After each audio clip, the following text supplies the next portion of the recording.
आखिरकार प्रभु श्री राम की मृत्यु कैसे हुई? आखिर किसने किया प्रभु श्री राम का वध और क्यों अपने प्राणों से भी प्रिय लक्ष्मण को प्रभु श्री राम ने ही मृत्यु दंड दे दिया? भक्तजनों, रामायण के अंतिम भाग में आज हम इन्हीं सवालों का जवाब जानेंगे। महर्षि वाल्मीकि रामायण का अंतिम अध्याय लिखते हुए लिखते हैं कि जब श्री राम के सारे कर्तव्य पूर्ण हो जाते हैं तो एक दिन काल साधु का रूप धारण कर श्री राम के पास आता है। श्री राम कहते हैं कि हे साधु देवता, आपका अयोध्या में स्वागत है। आप जिनके दूत बनकर आए हैं उनका संदेश सुनाए। तब काल कहता है, राजन, वह संदेश गुप्त है, वह बात परम गोपनीय है, अतः हम एकांत में ही आपको सुना सकते हैं। इसलिए आपको यह घोषणा करनी होगी कि जब मैं और आप एकांत में बात कर रहे हो उस समय यदि कोई हमारी बात को सुन ले या हमें वार्तालाप करते हुए देख भी ले तो उसे आप अवश्य मृत्यु दंड देंगे। जिस पर श्री राम सहमति देते हुए लक्ष्मण से कहते हैं कि द्वारपाल को हटाकर तुम स्वयं दरवाजे पर पहरा दो, मेरी प्रतिज्ञा है। यदि कोई हमारी बात सुनेगा अथवा हमें बात करते हुए देख भी लेगा तो उसे मैं अवश्य प्राण दंड दूंगा। श्री राम की आज्ञा पाकर लक्ष्मण जी स्वयं दरवाजे पर पहरा देने के लिए चले जाते हैं। तब श्री राम साधु से कहते हैं कि अब आप निसंदेह वह बात कहिए जो आप कहना चाहते हैं। जिस पर साधु हाथ जोड़कर कहता है कि हे प्रभु, मैं तो आपका ही पुत्र हूँ। सृष्टि की रचना के समय आपने ही सबसे पहले अपनी माया द्वारा मुझे उत्पन्न किया था। मैं काल हूँ, सबका संहार करना ही मेरा कर्तव्य है। यह कहते हुए वह साधु अपने वास्तविक रूप में आता है। आगे वह कहता है कि हे भगवान, मुझे परमपिता श्री ब्रह्मदेव ने आपसे यह कहने को भेजा है कि त्रिलोकपति महाविष्णु जी ने जिस कार्य हेतु मनुष्य लोक में आने का संकल्प किया था वह पूर्ण हो चुका है और इस अवतार में आपने अपने लिए जितनी आयु निश्चित की थी वह भी पूरी हो गई है। अतः अब आपके लिए अपने परमधाम में पधारना ही उत्तम होगा। जिस पर श्री राम कहते हैं कि हे महाकाल, मैंने स्वयं ही मन से आपका चिंतन किया था कि आप पधारे। इसी के अनुसार आपका आगमन हुआ है। अब मैं वापस इस नश्वर शरीर को छोड़कर अपने धाम जाना चाहता हूँ। आप यह संदेश परमपिता ब्रह्मदेव को पहुँचा दे।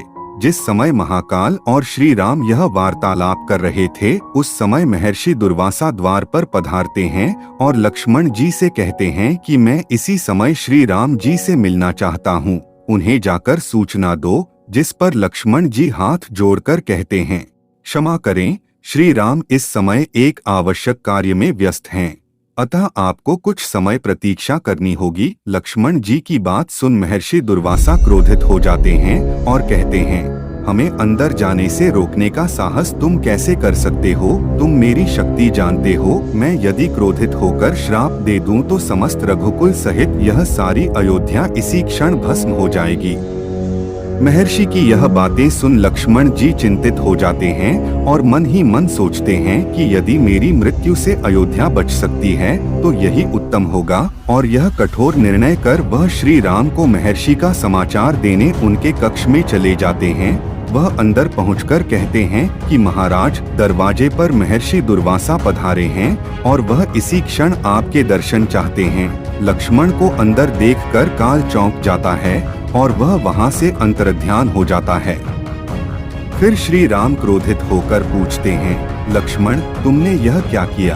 तो लक्ष्मण जी कहते हैं, महाराज, महर्षि दुर्वासा अपने श्राप से अयोध्या को भस्म करना चाहते थे, इसलिए मैंने निश्चय किया कि केवल मेरी मृत्यु से अयोध्या बच सकती है तो यही उत्तम है।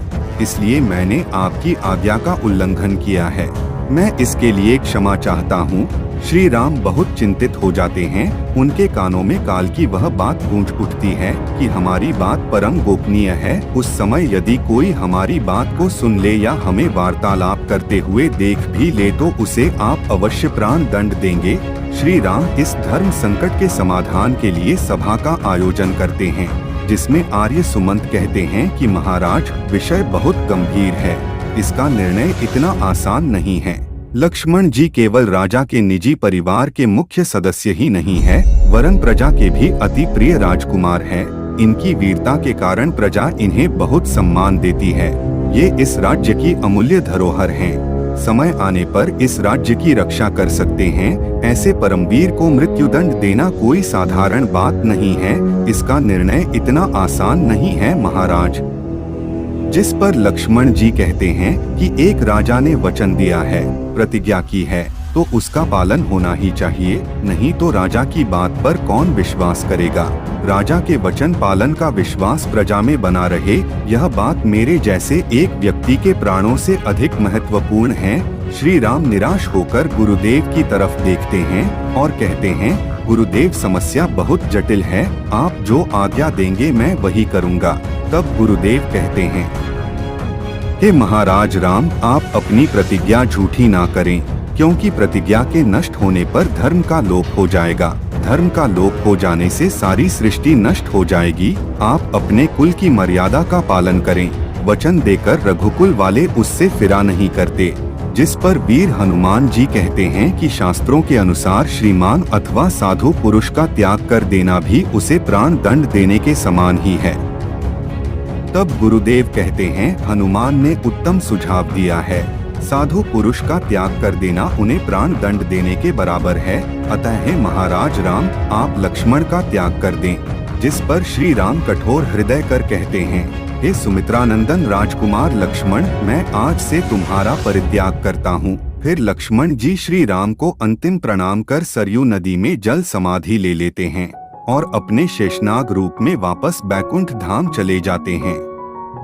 उसके बाद श्री राम भी महाप्रस्थान का निर्णय कर लेते हैं और गुरुदेव से कहते हैं कि अब हमें भी जाने की आज्ञा प्रदान करें। तब गुरुदेव कहते हैं कि हे त्रिलोकीनाथ, आप समस्त विश्व में और समस्त विश्व आप में स्थित है। आप न तो कहीं आते हैं और न कहीं जाते हैं। यह आगमन और प्रस्थान तो केवल आपकी एक लीला है। आपका यह लीला रूप महाप्रस्थान समस्त लोगों के लिए शुभ हो। फिर श्री राम जल समाधि लेने के लिए सरयू नदी में प्रवेश करते हैं। तभी भगवान ब्रह्मदेव प्रकट होकर उनसे अपने चतुर्भुज विष्णु स्वरूप में आने का अनुरोध करते हैं। तब प्रभु श्री राम अपने विष्णु रूप में आते हैं। सभी उन्हें प्रणाम करते हैं। भरत और शत्रुघ्न भी उनमें विलीन हो जाते हैं। फिर भगवान विष्णु कहते हैं कि हे हनुमान, तुमने दीर्घ काल तक जीवित रहने की प्रतिज्ञा की थी, अतः जब तक संसार में मेरी कथाओं का प्रचार रहे तब तक तुम भी मेरी आज्ञा से धरती पर रहोगे। तुम कलयुग के अंत में होने वाले प्रलय तक रहकर मेरी कथा का प्रचार करोगे। हे पवन पुत्र, कलयुग में धर्म का केवल एक ही चरण रह जाएगा। उस समय भक्तों को तुम्हारी सहायता की विशेष आवश्यकता होगी, क्योंकि कलयुग में केवल हरि नाम कीर्तन ही मोक्ष का मार्ग होगा। यह कहकर भगवान विष्णु अपने धाम वापस चले जाते हैं। उनके साथ आर्य सुमंत महाराज सुग्रीव और उनके भक्तजन जो मानव रूप में उनकी सेवा के लिए आए थे, सरयू नदी में अपनी देह त्याग कर अपने देव रूप में वापस आ जाते हैं और ब्रह्मदेव के साथ अपने अपने लोकों में पुनः लौट जाते हैं। भक्तजनों, महर्षि वाल्मीकि की कथा अनुसार जो प्राणी सच्चे मन से यह राम कथा सुनेगा, उसके सारे पाप कर्म नष्ट होकर उसे पुण्य फल की प्राप्ति होगी। उसके जीवन में नए उत्साह, आनंद, खुशी, प्रेम व भक्ति की वर्षा होगी। वह इस मृत्यु लोक में रहते हुए भी परम आनंद व संतोष को प्राप्त कर लेगा और उसके लिए मोक्ष के द्वार खुल जाएंगे। यह कथा आपके लिए पुण्यकारी हो। इस शुभ कामना के साथ आज यह संपूर्ण रामायण कथा पूर्ण होती है। आप सभी भक्तों से हमारी प्रार्थना है कि इस कथा को अधिक से अधिक लोगों को शेयर करें, जिससे कि रामायण के संस्कार हर घर, हर व्यक्ति तक पहुंच सके और सनातन धर्म को मजबूती मिल सके। आप सभी भक्तजनों का बहुत बहुत आभार और धन्यवाद। जय श्री राम, जय माता सीता, जय वीर हनुमान। दोस्तों, यदि आप चाहते हैं कि हम प्रभु श्री राम के ऐसे ही और वीडियोज बनाते रहे तथा प्रभु श्री राम का संदेश घर घर तक पहुंचाते रहे, तो निम्न डिटेल्स का उपयोग करके हमारे चैनल की आर्थिक सहायता करें। ये डिटेल्स आपको डिस्क्रिप्शन और कमेंट बॉक्स में भी मिल जाएंगी। आपकी छोटी से छोटी मदद भी बहुत मायने रखती है।